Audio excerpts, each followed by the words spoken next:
സകലതുമോർത്തു വയ്ക്കപ്പെടും, സകലതിനെ കുറിച്ചുമോർത്തു വയ്ക്കപ്പെടും.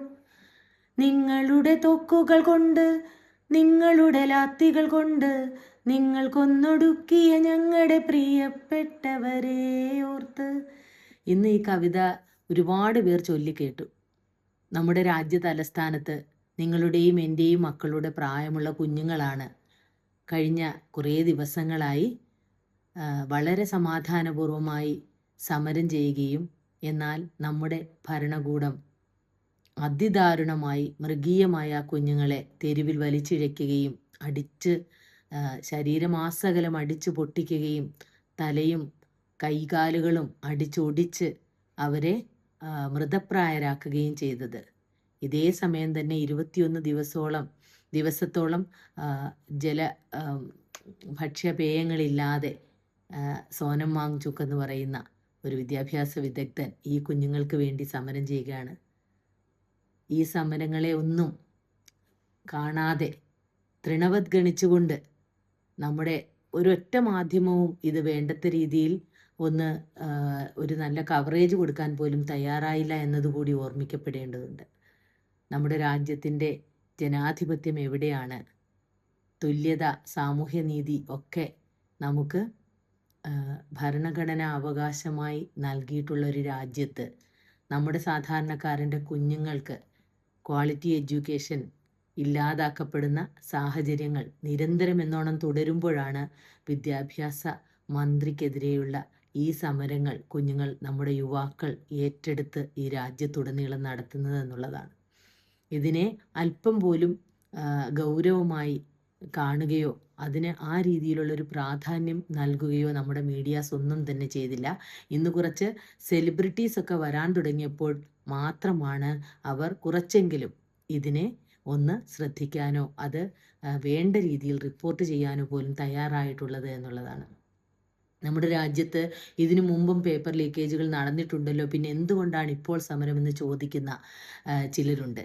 അവരോടാണ് പറയാനുള്ളത്, നമ്മുടെ കുഞ്ഞുങ്ങൾക്ക് വിദ്യാഭ്യാസം ലഭിക്കുക എന്നുള്ളത് സാധാരണക്കാരൻ്റെ കുഞ്ഞുങ്ങൾക്ക്, പാവപ്പെട്ടവൻ്റെ കുഞ്ഞുങ്ങൾക്ക്, അന്നന്നത്തെ അന്നത്തിന് വേണ്ടി ബുദ്ധിമുട്ടുന്ന കുടുംബങ്ങളിലുള്ള കുഞ്ഞുങ്ങൾക്ക് വിദ്യാഭ്യാസത്തിൻ്റെ ഉന്നത ശ്രേണിയിലുള്ള തസ്തികകളിലേക്കൊക്കെ ജോലി കിട്ടുന്ന UGC പോലെയുള്ള CUET പോലെയുള്ള നീറ്റ് പോലെയുള്ള ഒക്കെ എക്സാമുകൾക്ക് അവർക്ക് അത്തരം ക്വാളിറ്റേറ്റീവ് എക്സാമുകൾക്ക് അതിൻ്റെ സുതാര്യതയും അക്കൗണ്ടബിലിറ്റിയും അതിൻ്റെ ആധികാരികതയും ഒക്കെ കൃത്യമായിരുന്നാൽ മാത്രമേ ആ കുഞ്ഞുങ്ങൾക്ക് കൂടി ഇതൊക്കെ എത്തിപ്പിടിക്കാൻ കഴിയുകയുള്ളൂ എന്നുള്ളതാണ്. അവസര സമത്വം നൽകാൻ വേണ്ടിയാണ് ഇത്തരം കാര്യങ്ങൾ അത്രമേൽ നല്ല രീതിയിൽ നടത്തപ്പെടേണ്ടത്. ആ സാഹചര്യത്തിലാണ് നിരന്തരമായി ഈ ക്വസ്റ്റ്യൻ പേപ്പറുകൾ ലീക്ക് ഔട്ട് ആകുന്നത്. ഇന്ന് ജനാധിപത്യം എന്നതിന് പകരം ഒരു കോർപ്പറേറ്റ് ഒളിഗാർക്കിയാണ് നമ്മുടെ രാജ്യത്ത് നിലനിൽക്കുന്നത്. കോർപ്പറേറ്റുകളുടെ ഇഷ്ടാനിഷ്ടങ്ങൾക്കനുസരിച്ച് നമ്മുടെ വിദ്യാഭ്യാസത്തെ പോലും കച്ചവടം ചെയ്യുന്ന ഉന്നത ശ്രേണിയിലുള്ള മനുഷ്യർക്ക് മാത്രം എത്തിപ്പിടിക്കാൻ പറ്റുന്ന രീതിയിലുള്ള വിദ്യാഭ്യാസ സമ്പ്രദായത്തിലേക്ക് നമ്മുടെ രാജ്യം നീങ്ങിക്കൊണ്ടിരിക്കുന്നു. സാധാരണക്കാരൻ്റെ മക്കൾക്ക് ഇതൊന്നും അക്സസിബിൾ അല്ലാതാകാൻ പോകുന്നു. ആ സാഹചര്യത്തെ മറികടക്കാൻ കൂടി വേണ്ടിയാണ് നമ്മൾ ഈ സമരത്തിന് വേണ്ടി ഐക്യദാർഢ്യം പ്രഖ്യാപിക്കുന്നത് എന്നുള്ളതാണ്. നമ്മൾ പണ്ട് 14-ലധികം കുഞ്ഞുങ്ങളാണ് ആത്മഹത്യ ചെയ്തത്. അതായത് ഒരു എക്സാമിനേഷൻ നടത്തിയ അതിൻ്റെ പ്രഷർ താങ്ങാൻ പറ്റാതെ. നമുക്കറിയാം, ഓരോ വർഷവും സാധാരണക്കാരൻ്റെ കുഞ്ഞുങ്ങൾ ഒരു കോച്ചിങ് ക്ലാസ്സിന് വേണ്ടി ഉള്ള പണം സമാഹരിക്കുന്നത് എത്ര ബുദ്ധിമുട്ടിയായിരിക്കും ഓരോ കുടുംബവും. അതുമാത്രമാണോ, ആ വർഷങ്ങൾ ആ കുഞ്ഞുങ്ങൾ ചെലവഴിക്കുന്ന മാനസിക ശാരീരിക അധ്വാനം എത്രമാത്രമാണ്. ഇതിലെല്ലാം കൂടി കടന്നുപോയി ആണ് അവർ ഒരു പരീക്ഷ അറ്റൻഡ് ചെയ്യുന്നത്. ആ പരീക്ഷ പെട്ടെന്ന് റദ്ദാക്കുകയും വീണ്ടും ആ പരീക്ഷ നടത്തുകയും ചെയ്യുമ്പോൾ അത് പല കുഞ്ഞുങ്ങളും ആത്മഹത്യ ചെയ്ത ഓരോ കുറിപ്പിലും എഴുതിയിരിക്കുന്ന, ഞങ്ങൾക്ക് ഇനിയൊരു എക്സാം താങ്ങാനുള്ള കരുത്തില്ല, മാതാപിതാക്കൾ ഞങ്ങളോട് പൊറുക്കൂ എന്ന് പറഞ്ഞുകൊണ്ടാണ് ഓരോ കുഞ്ഞുങ്ങളും അവരുടെ ആത്മഹത്യാ കുറിപ്പുകൾ തയ്യാറാക്കിയിരിക്കുന്നതെന്ന് കാണുമ്പോൾ നമുക്ക് മനസ്സിലാകും എത്ര പ്രഷറൈസ്ഡ് ആയിട്ടാണ് നമ്മുടെ കുഞ്ഞുങ്ങൾ ഈ പരീക്ഷകളിലേക്ക് കടക്കുന്നതെന്ന്. അത്ര കഠിനാധ്വാനം ചെയ്യുന്ന കുഞ്ഞുങ്ങളെ ഒന്നുമല്ലാതാക്കിക്കൊണ്ട് പണം കൊടുത്ത് ക്വസ്റ്റ്യൻ പേപ്പറുകൾ വാങ്ങി ഈ എക്സാമുകളിൽ പുല്ലുപോലെ ജയിച്ചു പോകാൻ കഴിയുന്ന വലിയൊരു വിഭാഗത്തെ സൃഷ്ടിക്കപ്പെടുകയാണ് ഇങ്ങനെ ചോദ്യപേപ്പറുകൾ ചോർത്തിക്കൊണ്ട്. ഇതിനെ നമ്മൾ എതിർത്തില്ലെങ്കിൽ പിന്നെ ആരാണ് ഇതിനെതിരെ സംസാരിക്കുക? നമ്മുടെ തലമുറയ്ക്ക് വേണ്ടി, വരാൻ പോകുന്ന നമ്മുടെ തലമുറയുടെ വിദ്യാഭ്യാസത്തിന് വേണ്ടി കൂടിയാണ് ഈ സമാധാനപരമായ സമരം. എന്നിട്ടുകൂടി അതിനെ മൃഗീയമായി വലിയ ഉപദ്രവത്തിലൂടെ അതിനെ അടിച്ചമർത്താൻ ശ്രമിക്കുന്ന നടപടികൾ അങ്ങേയറ്റം അപലപനീയമാണ്. പണ്ട് ദേശീയ പ്രസ്ഥാനത്തിൻ്റെ കാലത്ത് സായുധ വിപ്ലവത്തിലൂടെ മാത്രമേ നമുക്ക് ഇനി സ്വാതന്ത്ര്യം ലഭ്യമാവുകയുള്ളൂ എന്ന് ആശങ്ക പ്രകടിപ്പിക്കുന്ന ബാലഗംഗാധര തിലകനോട് ഗാന്ധിജി നോൺ വയലൻസിൽ തന്നെ ആണ് ഇതിന് മാർഗമെന്ന് വീണ്ടും പറഞ്ഞപ്പോൾ അദ്ദേഹം വളരെ നിരാശനാവുകയും അദ്ദേഹം ഈ ആശങ്ക രവീന്ദ്രനാഥ ടാഗോറിനോട് പങ്കുവെക്കുകയും ചെയ്ത സമയത്ത് അദ്ദേഹം ഒരു കവിത എഴുതുകയുണ്ടായി. ആ കവിത ഞാനിവിടെ ഉദ്ധരിക്കുകയാണ്.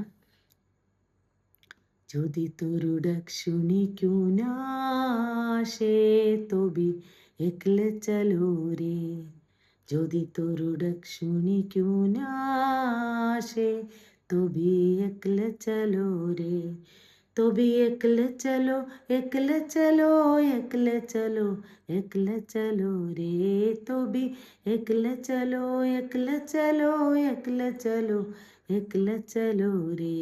ഇങ്ങനെ തുടങ്ങുന്ന ഈ ഗാനത്തിൻ്റെ മലയാളം ഞാനൊന്ന് പറയാം. നിന്റെ വിളി കേട്ട് ആരും വന്നില്ലെങ്കിൽ നീ ഒറ്റയ്ക്ക് നടക്കുക, ഒറ്റയ്ക്ക് തന്നെ നീ മുന്നോട്ട് പോവുക. ആരും നിന്റെ വാക്കുകൾ ശ്രദ്ധിക്കുന്നില്ല എങ്കിൽ പോലും നീ ഉറക്കെ ഉറക്കെ പറയുക. എല്ലാവരും നിന്നെ ഉപേക്ഷിച്ച് പോവുകയാണെങ്കിൽ, ദുർഘടമായ ഈ യാത്രയിൽ ആരും തിരിഞ്ഞു നോക്കുന്നില്ല എങ്കിൽ, വഴിവക്കിലെ മുള്ളുകളെ നിന്റെ ചോരയിട്ടുന്ന പാദങ്ങൾ കൊണ്ട് ചവിട്ടി മെതിച്ച് നീ ഒറ്റയ്ക്ക് മുന്നോട്ട് പോവുക. വഴിവിളക്കുകൾ തെളിയുന്നില്ലെങ്കിൽ, കൊടുങ്കാറ്റും ഇടിയുമുള്ള കാർമേഘമുള്ള രാവിൽ എല്ലാവരും വാതിലുകൾ അടയ്ക്കുകയാണെങ്കിൽ, നിന്റെ നെഞ്ചിലെ വാരിയെല്ലുകൾ ഇടിമിന്നലിൻ്റെ തീയാൽ ജ്വലിപ്പിച്ച് ആ വെളിച്ചത്തിൽ നീ ഒറ്റയ്ക്ക് മുന്നോട്ട് പോവുക. ആ വരികൾ ഒരിക്കൽ കൂടി ഞാൻ പറയുകയാണ്. നിന്റെ നെഞ്ചിലെ വാരിയെല്ലുകൾ ഇടിമിന്നലിൻ്റെ തീയാൽ ജ്വലിപ്പിച്ച് ആ വെളിച്ചത്തിൽ നീ ഒറ്റയ്ക്ക് മുന്നോട്ട് പോവുക. അതെ, എക്കലെ ചലോ. ഒറ്റ ഒരാളെ നിങ്ങളുള്ളെങ്കിലും ആ ഒറ്റ ഒരാളുടെ ശബ്ദം ഉറക്കെ ഉറക്കെ ഈ രാജ്യത്ത് കേൾക്കേണ്ട സാഹചര്യമാണിത്.